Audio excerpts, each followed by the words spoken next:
found that to be true? You rehearse in your head, you go through the scenarios so many times, and then the thoughts just come through. We don't understand what the mechanics of thought is all about. First of all, what is a thought? What is a thought?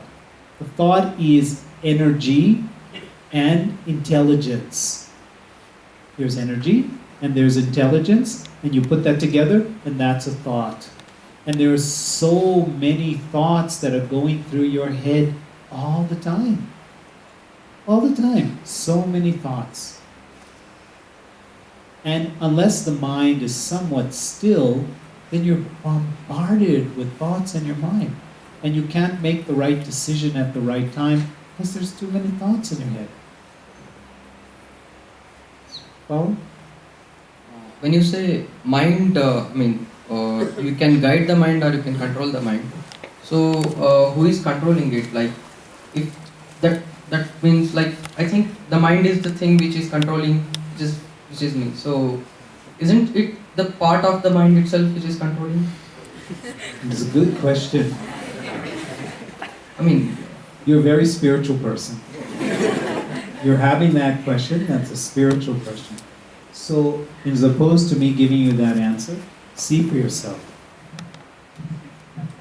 Okay, can we do a little meditation?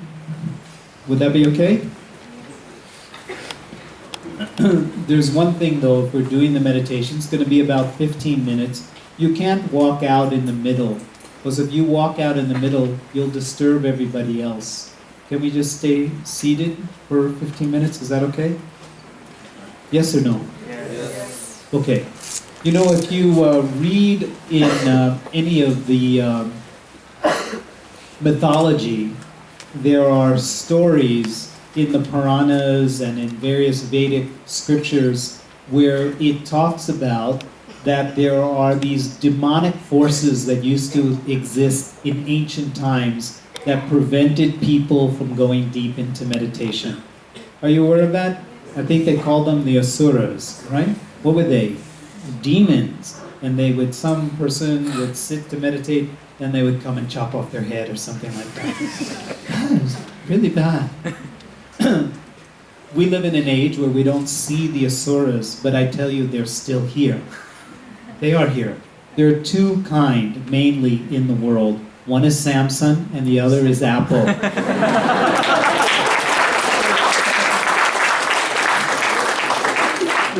They invented these things.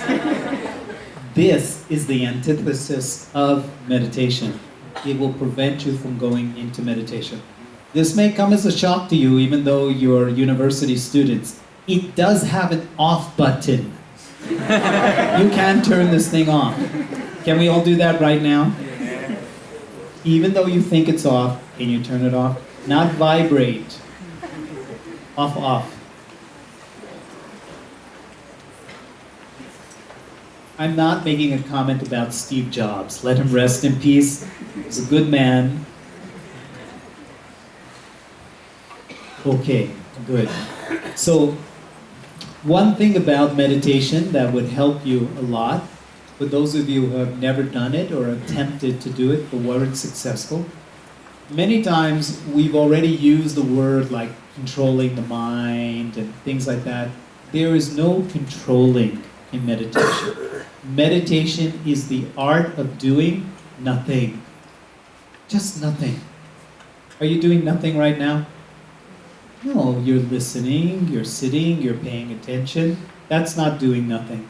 Nothing is a real skill, it's a real art. Just being. You're not looking to gain anything, you're not trying to accomplish anything, you're not looking for a particular experience, or you're just doing nothing. You know, when I was a child, my mother would come home from work, she would see me sitting on the sofa, just sitting there, and she would get upset. She would just say, Michael, you do nothing. She would really get upset about that. And then when I went to school, my teachers, they would all say the same thing. You do nothing. And I worked as an advertising executive, and I would have these annual meetings where, you know, for a review, my boss would look at me and say, you do nothing. But it never disturbed me. Because I knew I would travel around the world and teach other people how to do nothing.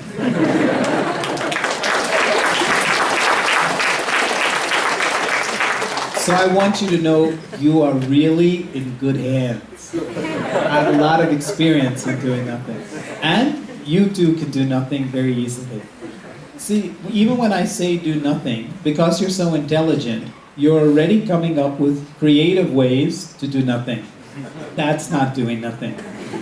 Doing nothing is really doing nothing. And you may find that when you do that, all of a sudden, you have lots of thoughts in your mind, and you become restless, you become aware of your heartbeat. Fine. We're not trying to get rid of thoughts. Not at all. We're not trying to have anything happen. Just for a few minutes, relax and do nothing. Are you with me? Yes. Can we all go there? I don't even want to say do it, because it's not doing, it's undoing. Effortless, completely effortless.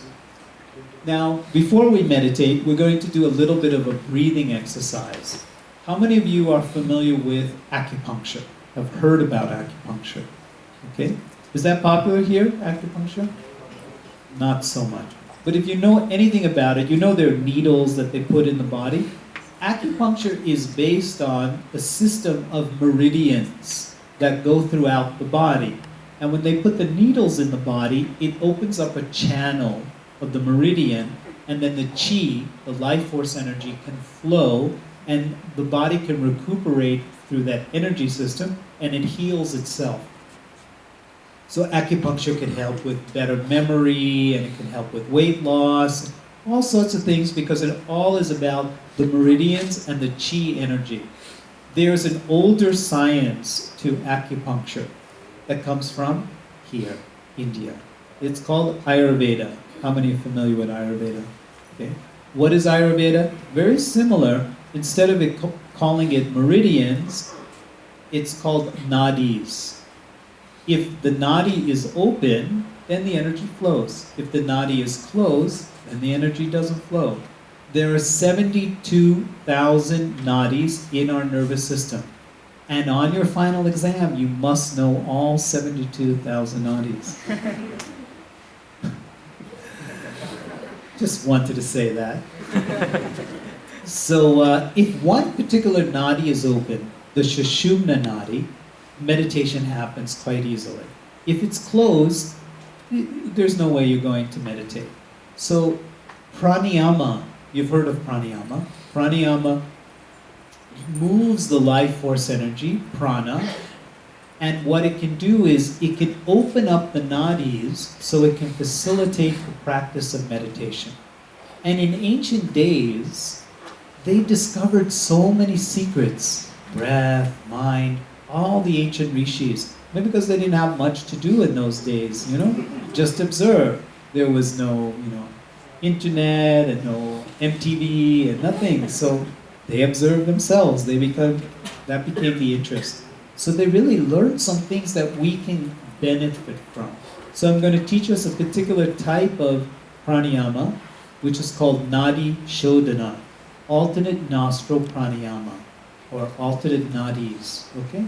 So what we'll be doing is, I'm going to sit down in a moment, but just so you can see me.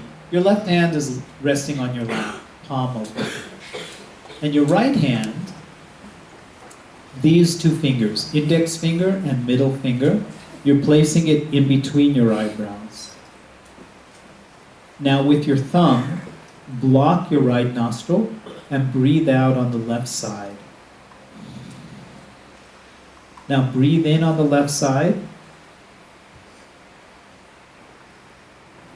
Now use your ring finger, block your left nostril, release your thumb, breathe out on the right side. You all want to do it with me? So just do it again. These two fingers, middle finger and index finger, place it in between your eyebrows. Take your thumb, block your right nostril, breathe out on the left side. Breathe in.